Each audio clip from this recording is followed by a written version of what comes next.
Baik, perkenalkan nama saya Jadikan Kebaikan Telomanua dengan NIM 252304024. Mata kuliah Pancasila, dosen pengampu Bapak Grace Tuyandi Sakti Jendrate, SHMH. Nah, sekarang kita masuk pada judul yang pertama, yaitu latar belakang Pancasila. Latar belakang pendidikan Pancasila sebagai dasar negara, ideologi nasional, dan pandangan hidup bangsa Indonesia. Pancasila menjadi sumber dari segala sumber hukum, sehingga setiap kebijakan, peraturan, dan perilaku warga negara harus mencerminkan nilai-nilai yang terkandung di dalamnya. Dalam menghadapi arus globalisasi, modernisasi, dan kemajuan teknologi, bangsa Indonesia menghadapi berbagai tantangan seperti lunturnya rasa nasionalisme, meningkatnya konflik sosial, intoleransi, serta pengaruh negatif terhadap budaya asing. Nah, tujuan pendidikan Pancasila yaitu menumbuhkan kesadaran berbangsa dan bernegara, mengembangkan pemahaman akan nilai-nilai Pancasila, mengarahkan peserta didik untuk mengamalkan nilai-nilai Pancasila dalam kehidupan. Terus, menjadi warga negara yang berkarakter, demokratis, dan bertanggung jawab. Sebagai landasan pendidikan Pancasila, 1. Landasan historis. Yang kedua, landasan kultural. Yang ketiga, landasan yudiris. Dan yang keempat, landasan filosofis. Pentingnya juga pendidikan Pancasila. Dasar substansi kajian pendidikan Pancasila. Yang pertama, Pancasila sebagai filsafat, Pancasila sebagai etika politik, Pancasila sebagai ideologi nasional, Pancasila sebagai dasar perjuangan bangsa Indonesia, Pancasila sebagai konteks ketatanegaraan Republik Indonesia, Pancasila sebagai karakteristik dan identitas bangsa Indonesia, Pancasila dalam sistem politik dan demokrasi Indonesia. Dan yang terakhir, Pancasila sebagai rule of law dan hak kewajiban warga negara Indonesia. Nah, sekarang kita masuk pada judul yang kedua, yaitu sejarah Pancasila. Yang dimana kajian sejarah Pancasila.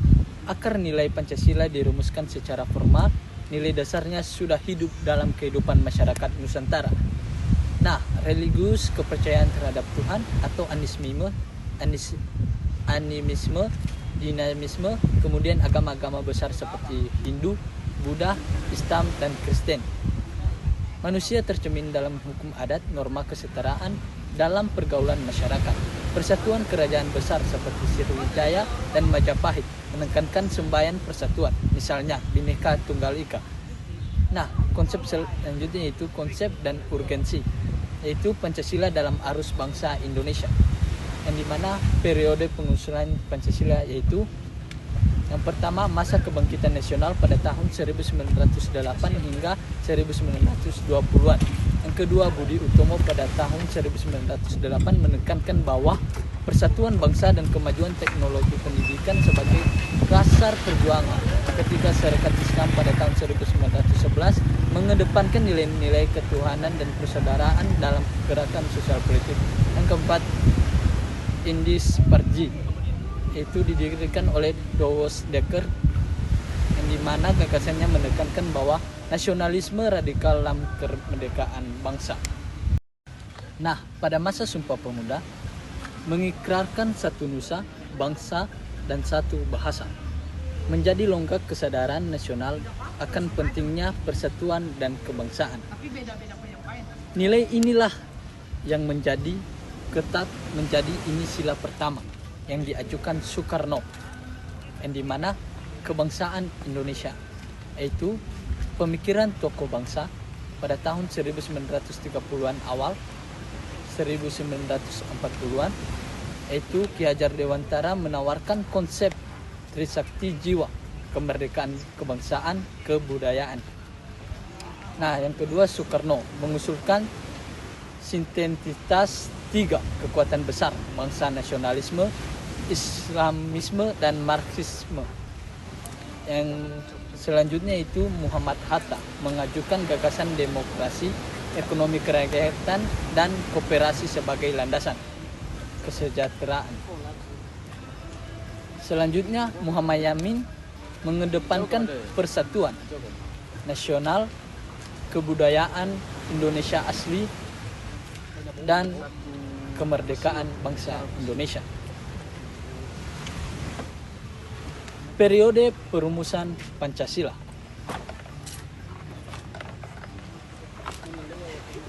Yang dimana sidang pertama BPU PKI pada tanggal 29 Mei sampai pada 1 Juni 1945 tujuan membahas dasar negara Indonesia merdeka, yang dimana pembentukan Panitia 9 pada tanggal 22 Juni sampai selesai.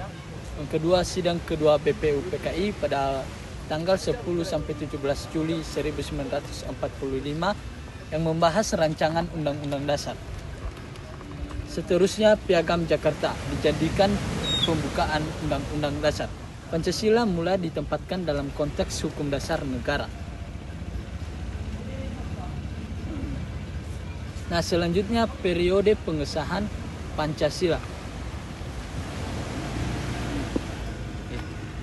yang dimana proklamasi kemerdekaan pada tanggal 17 Agustus 1945, yang dimana sidang PPKI pada tanggal 18 Agustus 1945, yaitu perubahan sila pertama, pengesahan Pancasila sebagai dasar negara. Nah, sebagai judul yang ketiga itu kedudukan Pancasila sebagai dasar negara, yang dimana menelusuri konsep negara.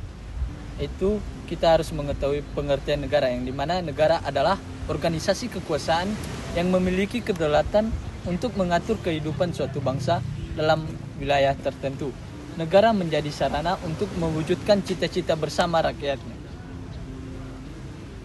Nah, adapun unsur-unsur negara, yang dimana yang pertama rakyat, unsur negara utama pembentuk negara. Yang kedua, wilayah tempat berlakunya kekuasaan negara. Yang ketiga, pemerintah yang berdaulat, alat untuk menjalankan kekuasaan negara. Yang keempat, pengakuan dari negara lain atau unsur deklaranatif. Adapun tujuan pembentukan negara, yang dimana negara lahir karena ada kebutuhan untuk, yang pertama, menjamin keamanan dan ketertiban masyarakat. Yang kedua, mengatur kehidupan bersama. Yang ketiga, melindungi kepentingan rakyat.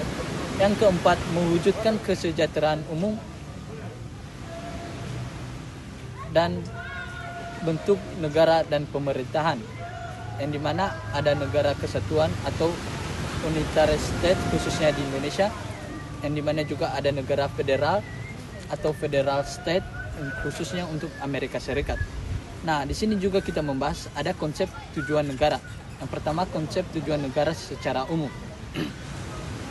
Tujuan negara adalah arah atau cita-cita yang hendak dicapai oleh suatu negara.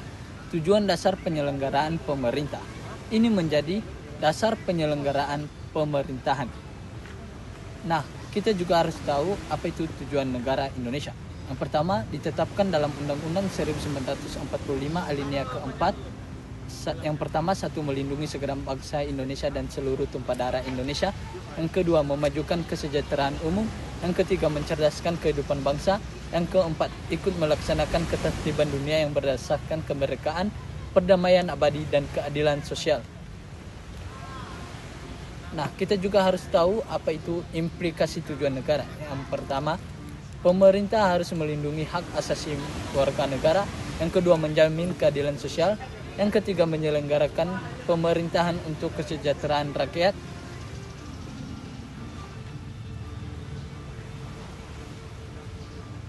Untuk kesejahteraan rakyat. Nah, ada juga alasan diperlukan kajian Pancasila sebagai dasar negara. Yang pertama, kajian terhadap Pancasila sebagai dasar negara memiliki peran yang sangat penting bagi keberlangsungan hidup berbangsa dan bernegara. 1. Kajian terhadap Pancasila memiliki dasar negara penting, yang dimana peran yang sangat penting bagi keberlangsungan kehidupan berbangsa dan bernegara. Yang kedua, kajian Pancasila dapat mencegah disintegrasi. Yang ketiga, Pancasila berfungsi sebagai benteng ideologis dalam menghadapi tantangan globalisasi dan masuknya berbagai ideologi asing yang dapat menggeser nilai-nilai luhur bangsa. Yang keempat, Pancasila berperan sebagai dalam membangun karakter bangsa. Yang kelima, Pancasila menjadi dasar dalam pembentukan hukum dan kebijakan nasional. Adapun menelusuri konsep dan literasi dasar negara. Yang pertama, pengertian dasar negara yaitu landasan filosofis, ideologis, dan konstitusional bagi penyelenggaraan negara. Dasar negara memiliki sumber daya nilai, arah dan tujuan bagi kehidupan berbangsa dan bernegara. Arah dan tujuan bagi kehidupan berbangsa dan bernegara. Yang pertama, Pancasila ditetapkan sebagai dasar negara Indonesia pada tanggal 18 Agustus 1945. Terdiri dari satu-satunya Tuhan. Yang kedua, kemanusiaan yang adil dan beradab. Yang ketiga, persatuan Indonesia. Yang keempat, kerakyatan yang dipimpin oleh hikmat kebijaksanaan dalam permusyawaratan perwakilan. Dan yang kelima, keadilan sosial bagi seluruh rakyat Indonesia. Nah, sebagai judul yang terakhir yaitu kedudukan Pancasila sebagai sumber yudiris, historis, politis, Pancasila sebagai dasar negara. Sumber yudiris, yang dimana Pancasila memiliki kekuatan hukum tertinggi karena tercantum secara jelas dalam pembukaan alinea keempat Undang-Undang Dasar 1945. Menjadi dasar dalam pembentukan peraturan perundang-undangan. Setiap hukum di Indonesia harus sesuai dengan nilai-nilai Pancasila. Undang-Undang Dasar yang telah ditetapkan oleh MPR, peraturan pemerintah, Perda, dan lainnya tidak boleh bertentangan dengan Pancasila. Sumber historis, Pancasila berakar dari nilai Pancasila Indonesia, berakar dari nilai bangsa Indonesia yang telah ada sebelum jauh kemerdekaan atau gotong royong, musyawarah, toleransi, dan keadilan. Proses perumusan Pancasila dilakukan melalui BPU, PKI, dan PPKI. Rumusan akhir Pancasila diterapkan pada tanggal 18 Agustus 1945. Sumber sosiologis, yang dimana nilai-nilai Pancasila hidup dan berkembang dalam masyarakat Indonesia. Bersumber dari adat istiadat, budaya, dan norma-norma sosial yang telah lama dipegang oleh rakyat Indonesia. Selanjutnya menjadi pedoman dalam kehidupan masing-masing masyarakat. Sumber politis, yang dimana Pancasila menjadi ideologi politik nasional yang mempersatukan seluruh elemen bangsa. Menjadi dasar dalam penyelenggaraan negara dan kebijakan politik. Tidak memihak pada satu golongan atau ideologi politik tertentu. Terus, dinamika dan tantangan Pancasila sebagai dasar negara, yang dimana Pancasila bersifat dinamis, artinya penerapannya dapat mengikuti perkembangan zaman tanpa kehilangan nilai dasar. Namun, Pancasila juga menghadapi berbagai tantangan antara lain, yaitu global, masuknya budaya asing atau ideologi luar yang dapat melemahkan nilai Pancasila. Yang kedua, radikalisme dan intoleransi, di mana munculnya paham yang bertentangan dengan nilai atau semangat persatuan, penyalahgunaan kekuasaan, perilaku korupsi yang melawan nilai keadilan, krisis moral generasi muda, di mana melemahnya rasa nasionalisme dan kepedulian terhadap sesama. Oleh karena itu, Pancasila harus terus dihidupkan dan diamalkan agar tetap bergairah menghadapi perkembangan zaman. Nah, selanjutnya esensi dan urgensi Pancasila sebagai dasar negara, yang dimana esensi Pancasila sebagai dasar negara ini berarti habitat atau inti terdalam dari sesuatu, yang dimana hakikatnya adalah Pancasila merupakan landasan filosofis negara Indonesia, sumber dari segala sumber hukum, pedoman moral dan etika bangsa. Dengan demikian, esensi Pancasila terletak pada: yang pertama, posisinya sebagai dasar, arah, dan tujuan dalam pembangunan nasional. Yang kedua, nilai-nilai dasarnya yang mencerminkan jati diri, kepribadian, dan budaya bangsa Indonesia. Yang ketiga, fungsinya sebagai ideologi terbuka yang dapat menyesuaikan diri dengan perkembangan zaman tanpa kehilangan prinsip dasarnya. Judul yang selanjutnya yaitu urgensi Pancasila sebagai dasar negara, yang dimana urgensi berarti pentingnya atau mendesaknya keberadaan Pancasila dalam kehidupan berbangsa dan bernegara. Pancasila memiliki peran yang sangat vital karena menjadi dasar bagi seluruh aspek kehidupan nasional. Alasan mengapa Pancasila sangat urgen, yang dimana yang pertama sebagai pedoman penyelenggaraan negara, Yang kedua, semua lembaga negara, pemerintahan, dan hukum harus berlandaskan nilai-nilai Pancasila agar tidak menyimpang dari citra kemerdekaan. Selanjutnya, sebagai perekat persatuan bangsa, Pancasila mampu menyatukan keberagaman suku, agama, ras, dan budaya dalam semangat Bhinneka Tunggal Ika. Sebagai pedoman etika sosial dan politik, menjadikan dasar dalam membangun pemerintahan yang berkeadilan, beradab, dan menjunjung tinggi kemanusiaan. Selanjutnya, sebagai benteng ideologis bangsa, mencegah masuknya ideologi asing seperti liberalisme ekstrem dan komunisme yang bertentangan dengan nilai-nilai bangsa Indonesia. Sebagai hukum dan kebijakan, itu sebagai peraturan perundang-undangan harus mencerminkan nilai ketuhanan, kemanusiaan, persatuan, kerakyatan, dan keadilan. Judul selanjutnya itu Pancasila sebagai dasar negara, yang dimana Pancasila sebagai dasar negara adalah menjadi landasan pokok bagi segala bentuk hukum dan peraturan, menjadi pedoman moral dalam penyelenggaraan pemerintahan, menjadi sumber nilai bagi kehidupan politik, ekonomi, sosial, dan budaya bangsa. Tidak dapat diganti dengan ideologi atau dasar negara lain, menjadi pedoman dalam mewujudkan tujuan nasional. Hubungan Pancasila dengan Proklamasi Kemerdekaan Republik Indonesia, yang dimana Proklamasi Kemerdekaan pada tanggal 17 Agustus 1945 merupakan momentum lahirnya Negara Kesatuan Republik Indonesia. Melalui proklamasi, bangsa Indonesia menyatakan lepas dari penjajahan, menjadi bangsa yang merdeka dan berdaulat, membentuk negara baru yang berdiri atas dasar kepribadian bangsa sendiri. Hubungan proklamasi dengan Pancasila. Proklamasi sebagai perwujudan nilai-nilai Pancasila, ketuhanan yang Maha Esa atau keyakinan bahwa kemerdekaan adalah rahmat Tuhan. Yang kedua, kemanusiaan yang adil dan beradab, yaitu penolakan terhadap penjajahan. Yang ketiga, persatuan Indonesia, yang dimana seluruh rakyat bersatu memperjuangkan rakyat. Terus, kerakyatan, yang dimana kemerdekaan diraih atas kehendak rakyat. Dan yang kelima, keadilan sosial, yang dimana kemerdekaan untuk kemakmuran bersama. Hubungan Pancasila dengan Proklamasi Kemerdekaan Republik Indonesia. Proklamasi memberi dasar hukum dan politik bagi berlakunya Pancasila. Setelah proklamasi, Indonesia menjadi negara merdeka yang berhak menetapkan atas negaranya sendiri, maka Pancasila kemudian ditetapkan secara sah sebagai dasar negara melalui Undang-Undang Dasar 1945. Sebagai Pancasila memberi arah dan jiwa pada proklamasi hanya menyatakan kemerdekaan, sedangkan Pancasila memberi jiwa, arah, dan tujuan untuk membangun negara merdeka. Pancasila menjadi pedoman dalam mewujudkan cita-cita proklamasi, yaitu Indonesia yang merdeka, bersatu berdaulat, adil, dan makmur.